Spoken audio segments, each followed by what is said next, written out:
The Haunting of Hollow Ridge. Episode 13, Echoes in the Void. The sunlight streaming down on the open field should have brought comfort. It should have felt like liberation, like the final breath of relief after a harrowing nightmare. But something was wrong. The others could feel it in the air, a subtle tremor, a quiet hum of energy that vibrated through the earth beneath their feet. Nina stood still, staring at the spot where Hollow Ridge had once loomed over them. Now, there was only empty land. The others gathered around her, equally shaken by the eerie silence that followed their supposed victory. "We're free," Grace repeated, though her voice was soft, uncertain. "Are we?" Tom asked, his eyes darting around as though he expected the house to reappear at any moment. "Why doesn't it feel like we're free?"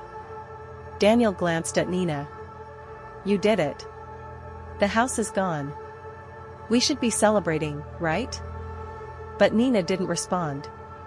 Something tugged at her, deep inside her mind, a sense of incompletion. Yes, the house had collapsed, consumed by the light. They had faced down the darkness and refused to give in. But the stillness that surrounded them now, it wasn't peace. It was too quiet, too unnatural. Jack frowned, looking toward the horizon. "This place, it doesn't look the same. We walked away from the house before, and it felt real. But now, it's like a dream," Grace whispered. "Like we're still trapped." Nina finally turned to the group, her face pale. "We didn't escape," she said softly. "We destroyed the house, but it didn't let us go." "What are you talking about?" Tom asked, panic rising in his voice. "The house is gone. Look around." Nina shook her head. "This isn't the real world. We're still inside its grasp. The house didn't collapse, it just shifted. We've moved deeper into its heart."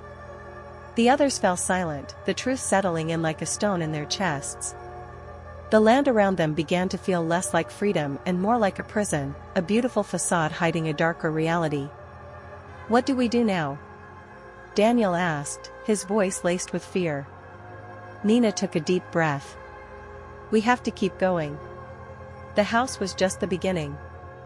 It's been manipulating us from the start, but there's something deeper at work here. We've uncovered part of it, but we're not done." "Deeper?" Grace repeated, eyes wide. What could possibly be deeper than that nightmare? Nina looked around at the empty field, the stillness of the world pressing in on them. "We have to find out." Suddenly, the ground beneath them began to tremble. The peaceful illusion of the field shimmered like a mirage, and for a moment, they caught glimpses of something underneath, darkness, twisting shapes, and a labyrinth of tunnels, winding endlessly beneath their feet. Nina gasped. "It's not over." The tremors grew stronger, and the illusion shattered. The ground cracked open, revealing a vast, endless void beneath them. Tendrils of shadow, similar to the ones they had faced in the house, rose up from the abyss, curling around their ankles and pulling them down. "No!" Tom shouted, scrambling to free himself. But the void was relentless, and they were dragged into the darkness, one by one. They fell for what felt like an eternity, tumbling through blackness, unable to see or speak. The coldness seeped into their bones, chilling them to the core, and then, just as suddenly as the fall began, it ended. Nina hit the ground hard, the air knocked out of her lungs. She coughed, gasping for breath, and slowly pushed herself up, her vision blurry. They were in a different place now. Gone was the field, replaced by a vast, underground cavern. The walls were made of black stone, slick with moisture, and the air was thick with the smell of rot. Strange symbols were etched into the stone, glowing faintly with an otherworldly light. Daniel groaned beside her, pulling himself up. Where are we?" Nina looked around, her heart sinking. "We're deeper inside. This is the core of it all."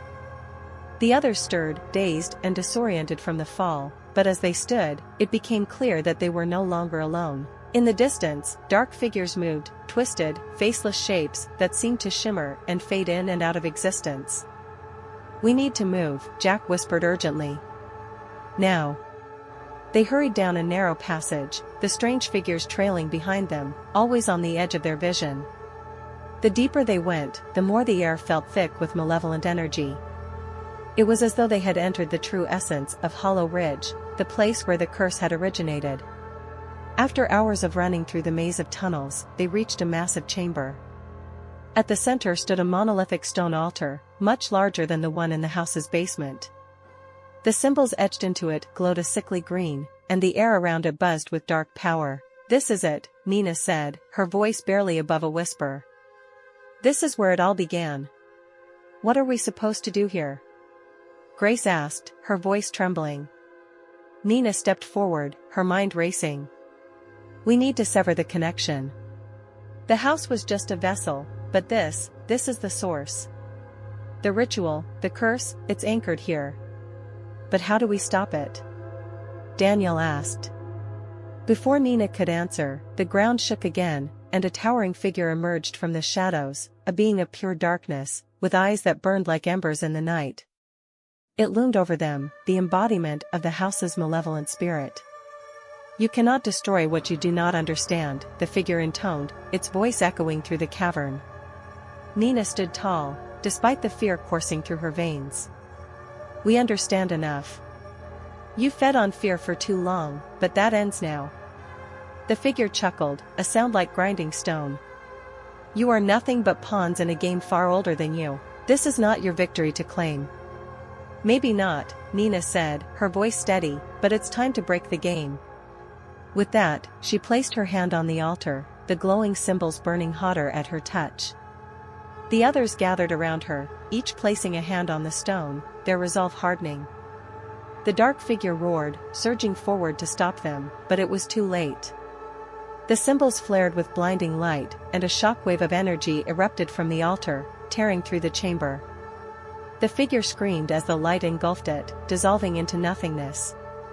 The cavern trembled violently, cracks forming in the stone walls. The altar shattered into pieces, the dark energy dissipating into the void. The curse was unraveling, collapsing in on itself. As the chamber began to collapse around them, Nina and the others were enveloped in the light once more, and they were pulled upward, away from the darkness, away from the void. Nina opened her eyes. This time, she was standing in the real world. The air was fresh, the sky clear. Hollow Ridge was gone, completely erased from existence.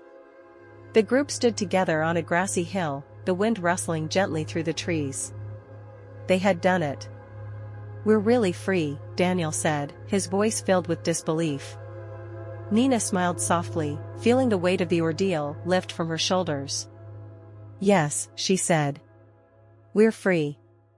They stood in silence for a moment, taking in the peaceful surroundings. For the first time in what felt like an eternity, there was no shadow looming over them, no dark force waiting to claim their souls.